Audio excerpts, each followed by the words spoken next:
Hello everyone, you are most welcome on my YouTube channel Exam for All Classes. Student, today I am going to discuss about the geometry. तो आज हम class 9th में geometry के बारे में पढ़ेंगे। Geometry की शुरुआत करें उससे पहले उसके जितने सारे कॉन्सेप्ट है उसको समझ लेना जरूरी है। देखिए यहाँ पे जैसे आप मैथ्स पढ़ते हैं जब, तो you can say here there are many branches of the mathematics like this: arithmetic, geometry, algebra, trigonometry, calculus। मैंने यहाँ मेंशन कर रखा, जनरली आप यही जानते हैं, अर्थमेटिक, ज्योमेट्री और अलजेब्रा, ट्रिग्नोमेट्री, कैलकुलस।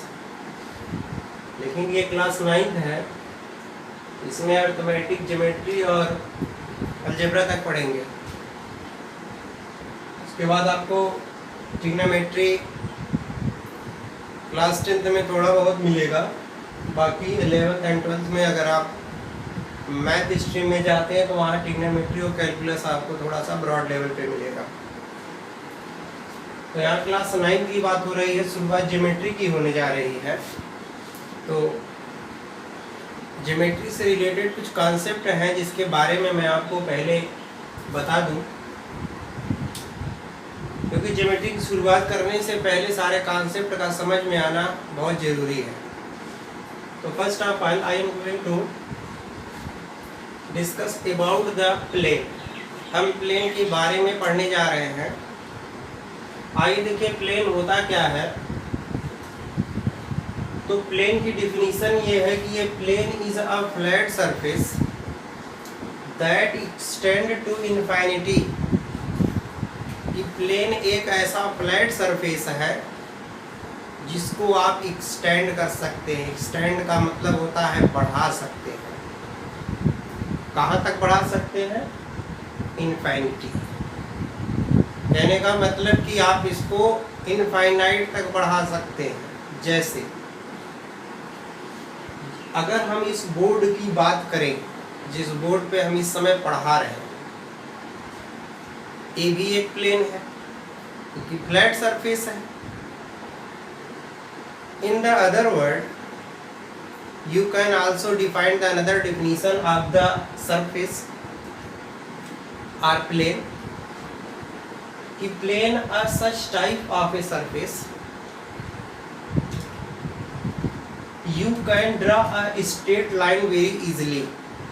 एक डिफिनीशन ये भी है कि प्लेन एक ऐसा सरफेस है जिस पर आप बड़ी आसानी से कोई स्ट्रेट लाइन ड्रा कर सकते हैं। जैसे हम आपसे ये कहें कि हमारे पास एक कॉपी है, उसका एक पेज हम जब लें, और पेज क्या है? सरफेस है, प्लेन सरफेस है। स्ट्रेट लाइन ड्रा करना होता है, आप आराम से स्केल रखते हैं, स्ट्रेट लाइन ड्रा कर देते हैं। ठीक है। अब अगर हम आपसे ये कहें चलो एक बॉल ले लो, तो बॉल में भी क्या देखते हैं? जैसे बॉल क्या होता है? पूरा गोल गोला टाइप का होता है तो ये भी सरफेस, लेकिन कर्व फॉर्म में है।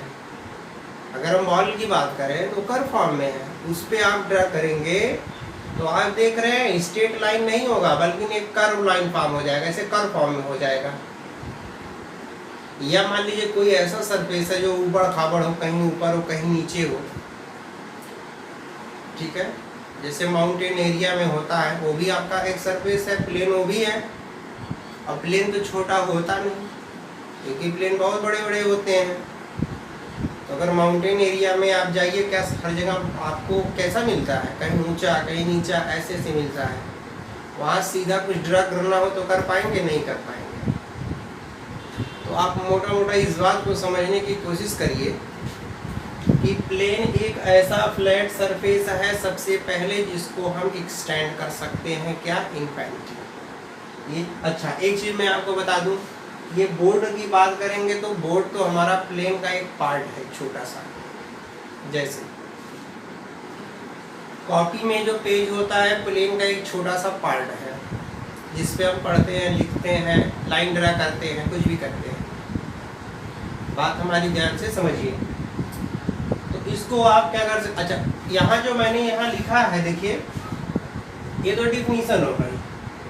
अब ये हमने एक प्लेन का छोटा सा पार्ट ले लिया और इसमें 2-3 पॉइंट दिखा दिया, यहाँ ई है, यहाँ एफ है, ये जी है, तो ये पूरे प्लेन को दिखा रहा, रिप्रेजेंट कर रहा है। तभी यहाँ हमने लिखा कि प्लेन यहाँ ई एफ जी है। एक बात और समझिएगा यहाँ पे, तो ये जो आपको यहाँ सबसे जो समझने की जरूरत है, मैंने कहा कि ये क्या है, अगर आप इसको एक्सटेंड करना चाहते हैं, मान लीजिए हमने पूरे प्लेन का एक छोटा सा पार्ट लिया है, ऐसे ये प्लेन है और इसको कह भैया एक्सटेंड करो, आप इधर भी बढ़ा दीजिए, इधर चाहे जितना बढ़ा दीजिए, इधर बढ़ा दीजिए, तो बढ़ाते हुए चले जाएंगे, एक आपको फ्लैट सरफेस पता चला जाएगा। इस पे लाइन ड्रा करना इजीली होगा। देखिए एक स्ट्रेट लाइन हमने इस पे ए बी ड्रा कर दिया।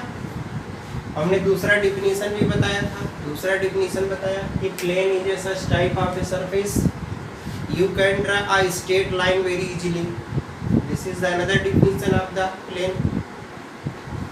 अब जो मेन आता है हमारा, अगला है हमारा पॉइंट। पॉइंट क्या होता है, what do you mean point? तो पॉइंट को आपने देखा होगा, आपसे कहा जाए कि कोई पॉइंट ड्रा करिए, तो आप कॉपी में ऐसे पॉइंट ड्रा करते हैं, कुछ लिख देते हैं ऐसे, ये मान लिया। पॉइंट की डिफिनीशन क्या है कि an point is an exact position on a plane. जैसे इतना बड़ा बोर्ड है, अगर यहाँ पे हम लिख दें ऐसे पॉइंट ए, यहाँ लिख दें पॉइंट बी, कहीं ऐसे लिख दें पॉइंट सी, तो पूरे प्लेन में आप क्या देख रहे हैं, पॉइंट बी यहाँ है, पॉइंट सी यहाँ है, पॉइंट ए यहाँ है। कहने का मतलब ये हुआ कि एक एग्जैक्ट पोजीशन को प्लेन में बता रहा है कि नहीं बता रहा है, कहाँ पे है। तो पॉइंट क्या है, कोई एग्जैक्ट पोजीशन है किसी प्लेन में। हम आपसे पॉइंट ए की बात करेंगे तो आप इसको थोड़ी बताएंगे। ये चलिए पूरे बोर्ड में मान लीजिए कुछ नहीं होता, कुछ नहीं लिखा होता, सिर्फ यहीं एक पॉइंट ऐसे लगा के ए लिख दिया होता। आपसे पूछता कि पूरे प्लेन में आप बताइए पॉइंट कहाँ है, तो आप कहते हैं कि यहाँ पे है। क्यों? क्योंकि किसी एग्जैक्ट पोजीशन को बता रहा है, डिफाइन कर रहा है, नहीं कर रहा। तो an point is an exact position on a plane. इसको पॉइंट ए पढ़ते हैं, कहीं ऐसे डॉट लगा करके पॉइंट बी।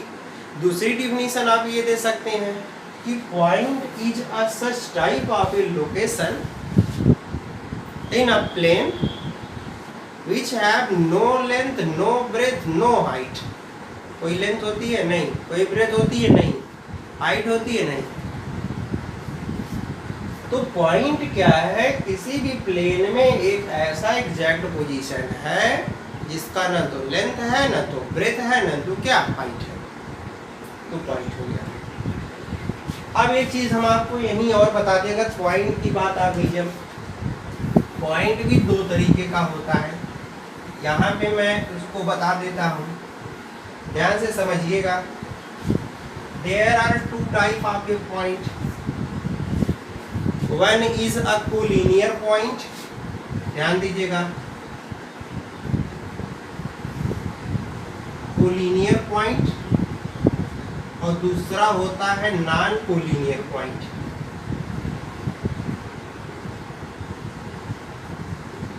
तो याद रखिए, पॉइंट्स कर दीजिए, कोलिनियर पॉइंट्स और नॉन कोलिनियर पॉइंट्स।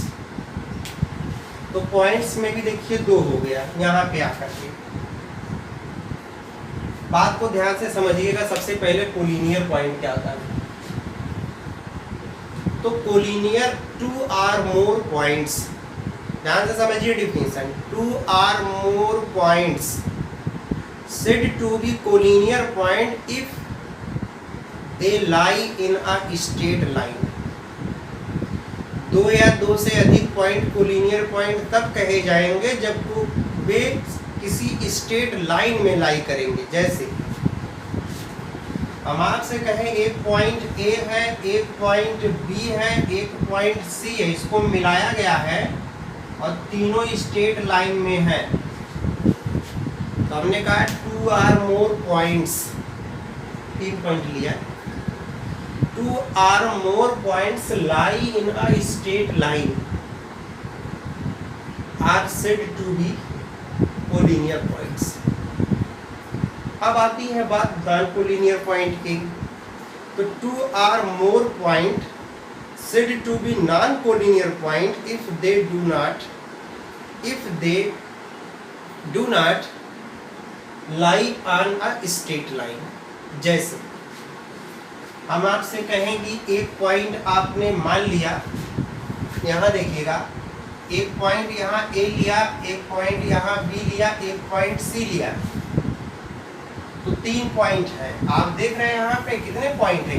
3 पॉइंट है। यहाँ तो ये कोलिनियर पॉइंट था because all these point lie in a same straight line, but here this is a non collinear point because it has not lie in the same straight line. और हमेशा याद रखिएगा, non collinear point को अगर मिला दिया जाए तो कोई क्लोज्ड फिगर फॉर्म होता है। जैसे 3 है तो क्या बन गया? ट्रायंगल। कोई 4 नॉन कोलिनियर पॉइंट है, मिला दीजिए, क्या बन जाएगा? क्वाड्रिलेटरल। जैसे मान लीजिए यहाँ पे ए है, बी है, सी है, डी है। और हम आपको बताएं, अब इसकी कुछ एरिया होगी। इसका क्या होगा? एरिया होगा। इसका कुछ क्या होगा? एरिया होगा। तो कोलिनियर नॉन कोलिनियर पॉइंट से, अगर नॉन कोलिनियर पॉइंट की बात कर रहा है तो उससे आपका क्या फॉर्म होगा?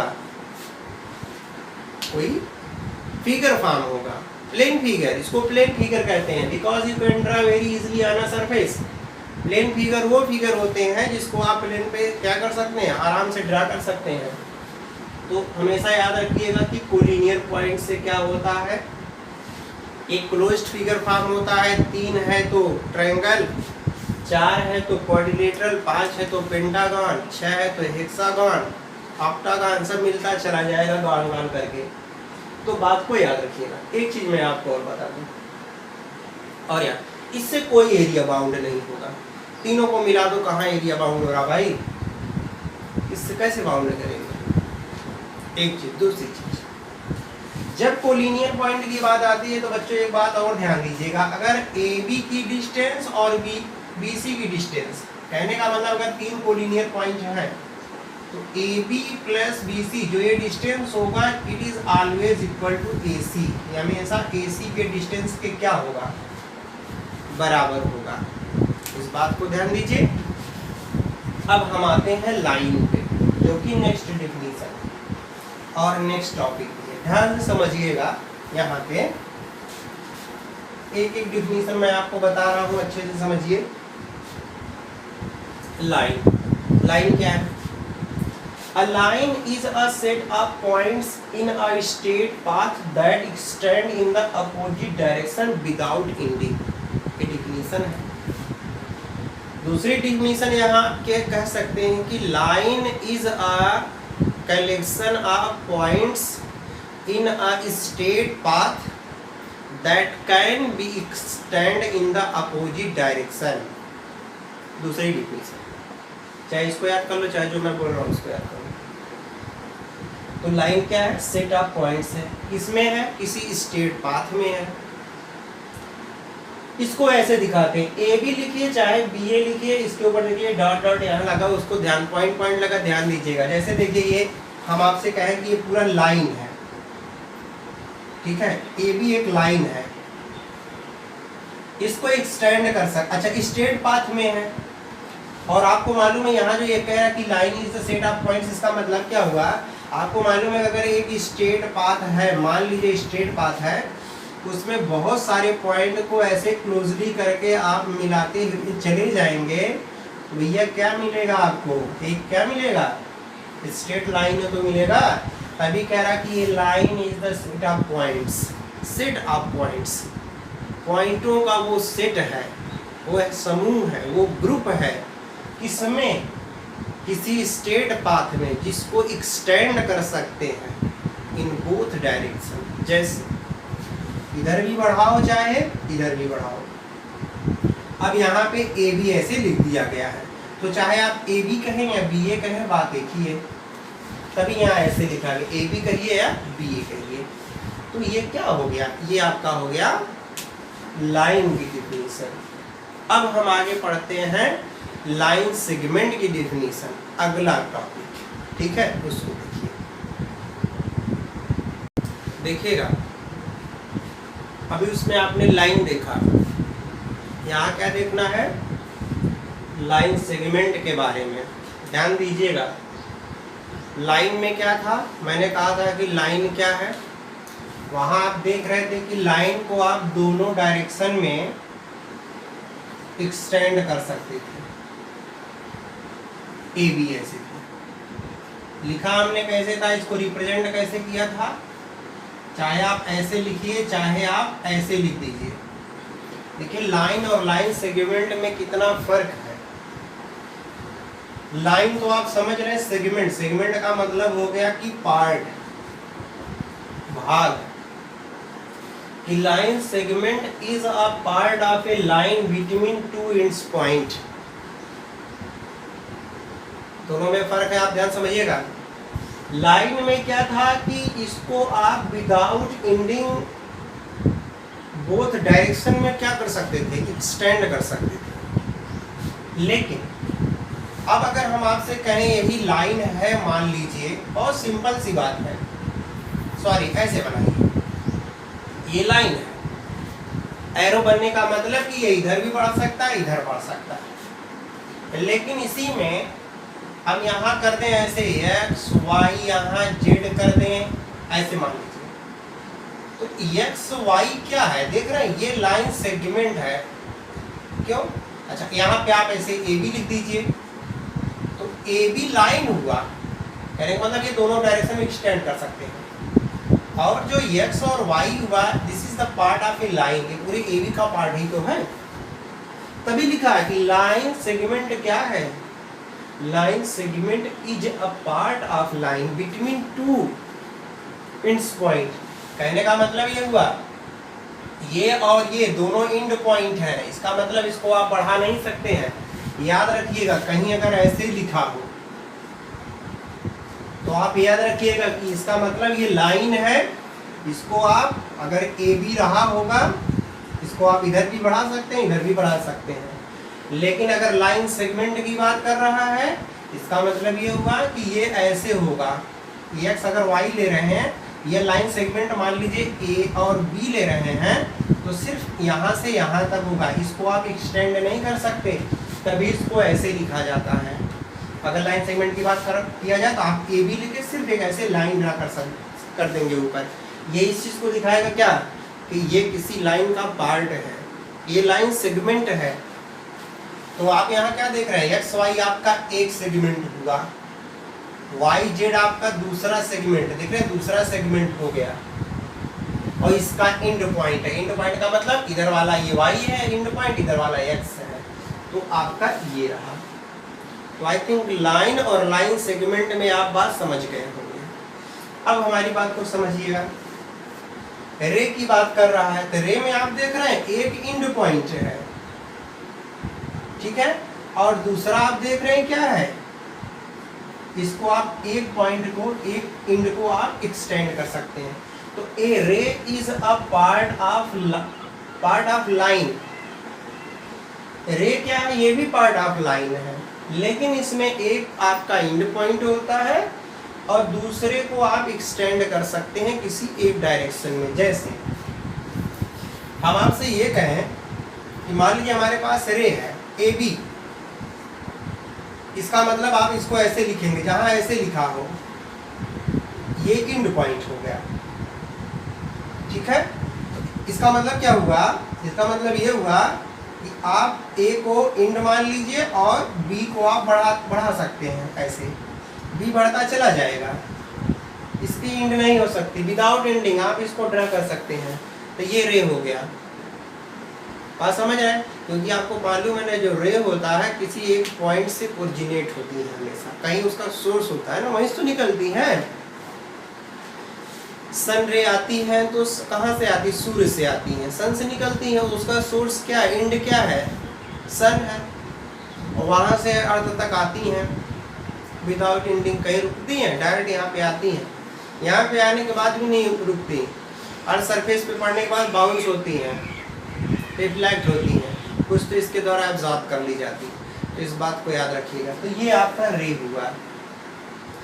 तो मेरे ख्याल से आप लाइन सेगमेंट और रे आप समझ गए होंगे। तो याद रखना बच्चों यहाँ पे कि अगर कहीं पे ऐसे लिखा हो ए बी करके और ये लगा हो तो आप सीधे समझ जाइएगा ये किसकी बात की जा रही। ऐसे भी हो सकता है या आपका ए बी लिख करके यहाँ डॉट लगा हो पॉइंट, तो आप समझ गए कि लाइन की बात हो रही है। सिर्फ ए बी की बात करके ऐसे ड्रा कर दिया जाए एक लाइन, इसका देख रहे हैं यहाँ डॉट नहीं है, इसका मतलब ये लाइन सेगमेंट की बात कर रहा है, ये किसी लाइन का पार्ट है। और ए बी लिख करके यहाँ ऐसे डॉट लगा के और इधर एरो लगा दिया जाए, इसका ये मतलब हुआ कि ये एंड पॉइंट ए है और बी डायरेक्शन में क्या कर रहा है, बढ़ रहा है। यही अगर ऐसे लिख दिया जाता, ऐसे यहाँ लगा, इसका मतलब बी एंड पॉइंट ए की तरफ बढ़ रहा है। अब ड्रा करना होगा तो आप यहाँ बी कर देंगे, इसको आप ऐसे कर देंगे, तो देख रहे हैं इधर अब ये बढ़ रहा है, मतलब ए साइड में एक्सटेंड हो रहा है। तो इस बात को थोड़ा सा आप ध्यान दीजिएगा। एक चीज देखिएगा, जो लाइन और रे है, देखिए दोनों में यहाँ हमने डॉट लगाया, यहाँ भी यहाँ डॉट लगा है, लेकिन आप देख रहे हैं दोनों में यहाँ दोनों साइड डॉट लगा है, इसका मतलब दोनों तरफ एक्सटेंड कर सकता है। इसमें कंफ्यूज मत होइएगा कि यहाँ डॉट लगा मतलब इसकी एंड पॉइंट होगी, नहीं, ऐसा नहीं है। ठीक है, अगर आप ये नहीं समझिए, इसको समझिए कि दोनों डायरेक्शन में बढ़ा सकते हैं। और रे में आप देख रहे हैं एक तरफ ऐसे लगा दिया, एक तरफ एरो लगा, इसका मतलब आप एक डायरेक्शन इसको क्या कर सकते हैं, एक्सटेंड कर सकते हैं। तो ये छोटी सी डिफिनीशंस थी आपकी, जिसको मैंने बताया, प्लेन बताया, पॉइंट बताया। There are 2 type of points, collinear, non collinear point. उसके बाद मैंने लाइन बताया, लाइन सेगमेंट बताया, रे बताया। अब आपको हम बताने जा रहे हैं एंगल्स के बारे में। एंगल क्या होते हैं, यानी how many kinds of angle, उसको आप समझिए। आइए उसको देखते हैं। हाँ, यहाँ पे देखिएगा मैंने किसके बारे में पढ़ना, हमको यहाँ पे वही एंगल के बारे में। तो इसको थोड़ा सा देखिएगा, मैंने बहुत शॉर्ट टाइप में बताने की कोशिश किया है, आप डिफिनीशन खुद से बना सकते हैं। सबसे पहले देखिए एंगल। एंगल क्या है? An angle is a figure है, या आप यहाँ पे और बढ़ाना चाहते हैं तो कर दीजिए प्लेन फिगर, क्योंकि तो आप प्लेन भी इसको ड्रा कर सकते हैं। तो an angle is a figure, ठीक है, फॉर्म्ड बाय 2 रेज, 2 रेज की बात कर रहा हूं भाई, with the same initial point. Initial point का मतलब होता है शुरुआती पॉइंट से, स्टार्टिंग पॉइंट्स। जैसे देखिए ये इनिशियल पॉइंट है ए, यहीं से एक रे हमने इधर ए बी ड्रा कर दिया, आगे बढ़ा दिया, रे की बात कर रहे हैं, देखिए तभी एरो लगाए हैं। और एक आपका ए सी था रे, इसको हमने इधर बढ़ा दिया, क्योंकि एक एंड पॉइंट होता है, तो ए बी का एंड पॉइंट ए हो गया, ए सी का एंड पॉइंट ए हो गया, सेम पॉइंट दोनों हैं। तो इन दोनों रे से आप देख रहे हैं क्या फॉर्म हो रहा है, एक फिगर फॉर्म हो रहा है। कहने का मतलब हुआ कि अगर एक इनिशियल पॉइंट ए है, यहाँ से आप एक ऐसे ए बी रे ड्रा कर दीजिए, अभी रे बता के आए हैं, और इसी इनिशियल पॉइंट से आप इधर कोई सी ड्रा कर दीजिए ऐसे। तो इससे एक फिगर बन रहा है, जो फिगर बन रहा है उसको बोलते हैं एंगल। क्या बोलते हैं? एंगल। इसको पढ़ते कैसे हैं? इसको पढ़ते हैं एंगल, छोटा सा ऐसे बना दीजिए इस वाले को, यहाँ लिख सकते हैं बी ए सी, या इसी को एंगल सी ए बी, दोनों तरीके से पढ़ सकते हैं। एक डिफिनीशन आप यहाँ और कह सकते हैं, अपनी डिफिनीशन, कि angle is a slope of a ray. Angle is a slope of the ray कहिए। ये 2 रे का क्या है? स्लोप है। स्लोप का मतलब झुकाव, इन दोनों के बीच में कितना झुकाव है, उसको एंगल कहते हैं। मैंने बताया इसको ऐसे रिप्रेजेंट करते हैं। जिस इनिशियल पॉइंट से दोनों निकलती हैं रे उसको बोलते हैं इनिशियल पॉइंट और इसको बोलते हैं वर्टेक्स। जैसे यहाँ लिखा गया है, हम आपसे पूछें कि इस एंगल का वर्टेक्स क्या है, तो जिसपे ये फॉर्म हो रहा है एंगल उसी को वर्टेक्स कहते हैं। तो वर्टेक्स आपका यहाँ ए हो गया। बाकी ये जो आपका एक ए बी एक रे इधर है और एक इधर है, इसको बोलते हैं आर्म्स। क्या बोलते हैं? आर्म्स बोलते हैं। इस बात को ध्यान दीजिएगा। वैसे तो मैं आपको एक चीज़ और बताऊं कि एंगल जो होता है हमेशा याद रखिएगा, there are two type of angle. Angle दो तरीके के और होते हैं, उसको आप समझिएगा। एक आपका होता है पॉजिटिव एंगल और दूसरा होता है निगेटिव एंगल। ये आप जब आप क्लास 11th में आएंगे तो उसके वहाँ पढ़ेंगे। पॉजिटिव एंगल क्या होता है मैं आपको बताऊं। मान लीजिए हमारे पास एक रे है, मैं आपको थोड़ा सा इधर समझाने की कोशिश करता हूँ, यहीं पे बताता हूँ, देखिएगा। जैसे हम आपसे ये कहें, सपोज करिए ए इनिशियल पॉइंट है और ये आपका बी है, ये कोई रे है अपना।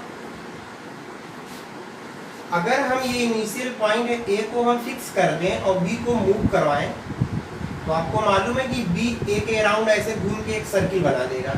तो दो डायरेक्शन में जा सकता है। एक तो मान लीजिए यहाँ से घूम के सपोज करिए ये लाइन यहाँ आ गई, जैसे आप इसको फिक्स कर दीजिए, इसको ऐसे घुमाइए, इसके चारों तरफ घूमेगा ना। तो जब आप एंटी क्लॉकवाइज घुमा रहे हैं, मतलब कि घड़ी की सुई ऐसे चलती है, इसको इस डायरेक्शन घुमा रहे हैं, तो घूम करके यहाँ आ गया मान लीजिए अब ये बी, ऐसे इतना ना घुमा आपका, तब जो एंगल होता है इसको बोलते हैं पॉजिटिव एंगल। और अगर यही घूम के नीचे आता, ऐसे मान लीजिए यहाँ पे आ जाता बी, अब देख रहे हैं क्लॉकवाइज, ये पॉजिटिव एंगल हुआ, तब आपका होता निगेटिव एंगल। तो जो इनिशियल लाइन है, ये इनिशियल लाइन या इनिशियल रे जो है, जब ये एंटी क्लॉकवाइज घूम जाए और मान लीजिए घूम करके यहाँ पे आ जाए, तो आपका जो एंगल फॉर्म होता है हमेशा पॉजिटिव होता है, और यही जब नीचे आ जाए तो निगेटिव होता है। तो इस बात को हमेशा याद रखिएगा। अभी आप आगे पढ़ेंगे कि एंगल दो तरीके के और भी होते हैं, लेकिन अभी आपका ये यूज का नहीं है, इस वजह से उसको मत समझिए। अब बात आती है, एक चीज़ मैं आपको और बता दूं इसी में, ये तो रहा पॉजिटिव और निगेटिव एंगल की बात। मैं इसमें बात ये करूं कि कैसे हम लोग एंगल को और भी रिप्रेजेंट कर सकते हैं। जैसे मान लीजिए लिखेंगे कैसे, ये है, सपोज करिए इनिशियल पॉइंट ये है, ये बी है, ये सी है, ये डी है, तो आपको मालूम है ये रे होगा सर, ये एंगल सब फॉर्म हो रहे हैं। तो आप यहाँ अगर एंगल लिखना हो, देखिए कितने एंगल फॉर्म हो रहे हैं। तो पहला एंगल हो रहा है DAC, मतलब ये, या इसी को एंगल CAD भी लिख सकते हैं, CAD मतलब ये, या आप ऐसे लिख सकते हैं एंगल CAB, या आप एंगल BAC लिख सकते हैं, या पूरा ऐसे लिख दीजिए एंगल BAD का मतलब पूरा, और एंगल DAB। तो ये सब सेम है, दोनों एक ही एंगल की बात कर रहे हैं, चाहे आप इधर से पढ़िए चाहे इधर से पढ़िए, ऐसा भी होता है। CAB और BAC सेम है, इसी एंगल की बात हो रही है, और एक बार इधर से रहे एक बार इधर से रहे, वही सेम। अब आता है kinds of angle. Kinds of angles में देखिएगा, एंगल्स कर लीजिए। पहला है एक्यूट एंगल, बहुत सिंपल है, एक ऐसा एंगल जिसकी वैल्यू 0 से बड़ा हो, 90 से क्या छोटा हो। तो पता है डायग्राम इसका ऐसे बनेगा, 45 ले लिया, 0 से बड़ा लेकिन 90 से छोटा है। तो 90 से छोटा का मतलब कि 89 भी आप जा सकते हैं, 89 भी तो जा सकते हैं, 89 पॉइंट समथिंग जा सकते हैं, लेकिन 90 ना हो। तो 0 से बड़ा 1 डिग्री, 0.5 डिग्री ड्रा नहीं कर पाओगे मान लो यार। तो 0 से बड़ा अगर 90 से छोटा है, क्या बोलेंगे उसको? Acute angle. डायग्राम कुछ ऐसे होगा। दूसरा है राइट एंगल, सीधे समझ जाइए एग्जैक्ट 90 डिग्री बन जाए। देख रहे हैं 90 degree right angle. Obtuse angle greater than 90 but less then 180। तो इसका डायग्राम ये देखिए भाई 90 आपका यहाँ तक ऐसे होता तो 90 से ज़्यादा हो गया ना, इधर देखिए तो ग्रेटर देन 90 लेकिन 180 से छोटा, 180 सा स्ट्रेट एकदम हो जाएगा। क्योंकि पता है आपको जब 90 ये हुआ और इतना 90 हुआ पूरा कंप्लीट कर देंगे 180 डिग्री हो जाएगा।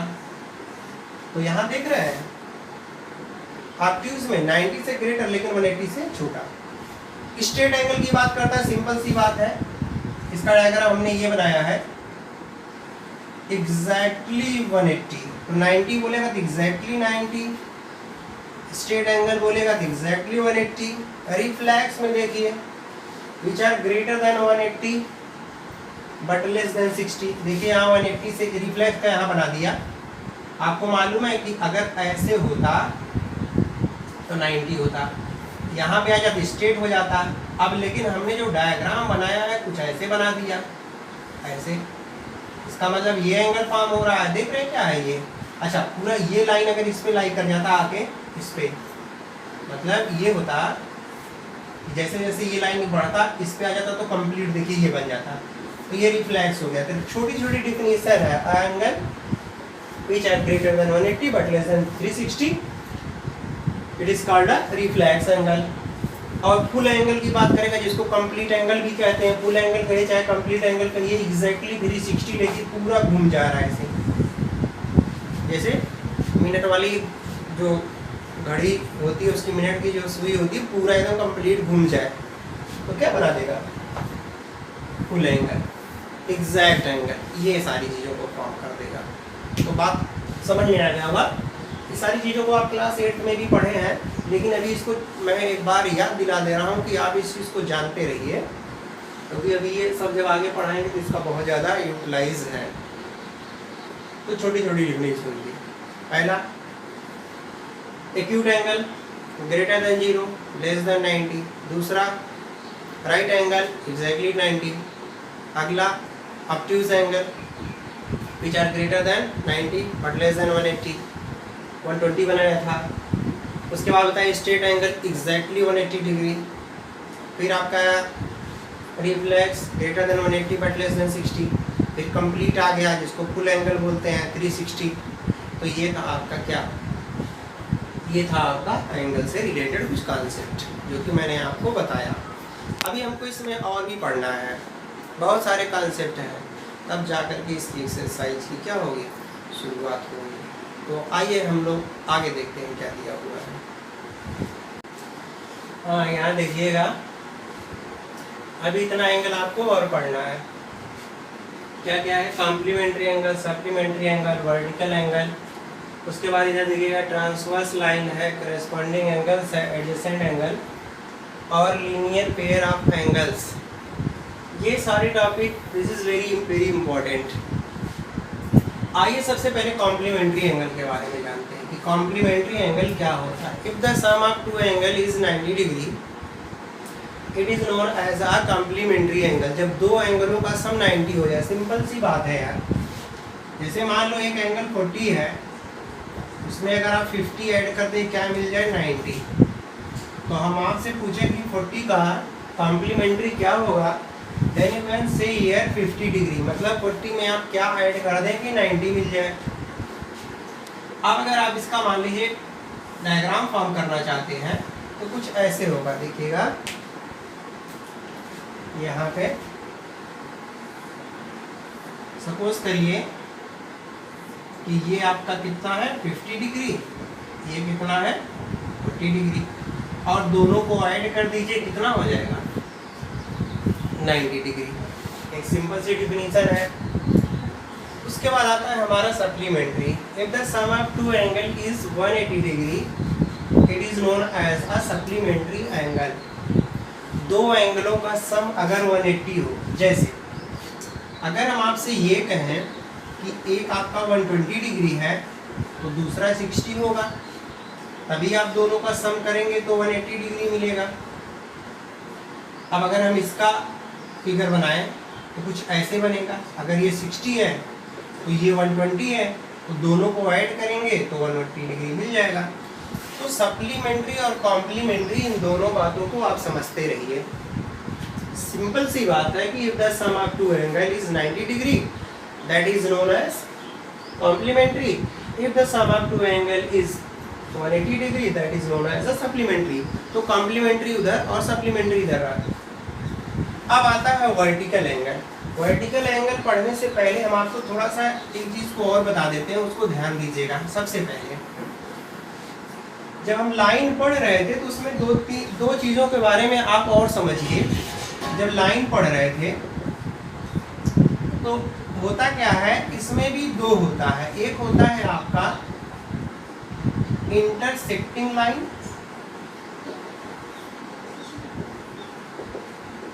इंटरसेक्टिंग लाइंस, और अगला जो होता है वो आपका होता है concurrent line,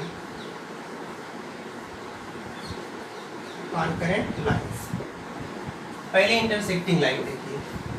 to line are said to be intersecting line if it is passes through या both are passes through at a same point. अगर एक पॉइंट से दो लाइन पास कर रही है, मान लीजिए पॉइंट ए है, यहां से दो लाइन पास कर रही है, एक मान लीजिए ए बी है और दूसरा क्या है सी डी है। तो हमने कहा कि इंटरसेक्टिंग लाइन क्या होती है कि two line are said to be intersecting line if they are passing through at a same point. किसी एक सेम पॉइंट से अगर दोनों क्या कर रही हैं, पास कर रही हैं, उसको क्या बोलेंगे, उसको बोलेंगे इंटरसेक्टिंग लाइन बोलेंगे। और हमारी बात को ध्यान से समझिएगा। अब जब ये इंटरसेक्टिंग लाइन हो गया तो आप ये देख रहे हैं यहाँ पे कितने एंगल फॉर्म हो रहे हैं, 4 एंगल। एक मान लीजिए 1 एंगल फॉर्म हुआ, ये 2 हुआ, ये 3 हुआ, ये 4 हो गया। तो जो एंगल 1 फॉर्म हो रहा है इसका वर्टिकली अपोजिट, कहने का मतलब वर्टिकली अपोजिट जस्ट इसके सामने वाला ये हो गया आपका 1 का वर्टिकली पूछा जाएगा तो एंगल 2। 1 क्या है, ये है, 2 क्या है आपका, ये है। अच्छा, ये आपस में इक्वल भी होते हैं, अभी हम लोग आगे पढ़ेंगे। जो एंगल 3 है उसका वर्टिकली अपोजिट एंगल क्या है, एंगल 4 है। ये भी दोनों आपस में इक्वल होते हैं। तो अगर दो इंटरसेक्टिंग लाइन हो ऐसे, इसका वर्टिकली पूछा जाए तो ये होगा, और अगर इस एंगल का वर्टिकली पूछा जाए तो ये होगा। दोनों किसी एक पॉइंट से क्या करती हैं, पास करती हैं लाइन। और आपको ये भी समझ में आना चाहिए कि vertically opposite angle is always equal to each other. तो ये हुआ आपका वर्टिकली अपोजिट एंगल। अच्छा, कॉन्करेंट लाइन क्या क्या है। कॉन्करेंट लाइन में आप ये समझिए कि इफ यहाँ ये समझिएगा कॉन्करेंट लाइन अगर किसी एक पॉइंट से बहुत सारी लाइन क्या कर रही है, पास कर रही है। देखिए ऐसे ऐसे एक लाइन, 2 लाइन, 3 लाइन, ऐसे बहुत सारी लाइन पास करें किसी एक पॉइंट से, उसको बोलते हैं कॉन्करेंट लाइन। क्यों, क्योंकि एक ही पॉइंट से बहुत सारी लाइन जब क्या करें, मूव करें, सॉरी पास करें, उसको बोलते हैं कॉन्करेंट लाइन। तो वर्टिकली अपोजिट एंगल समझ गए। अब आता है हमारा ट्रांसवर्स लाइन। ट्रांसवर्स लाइन देखिए क्या है।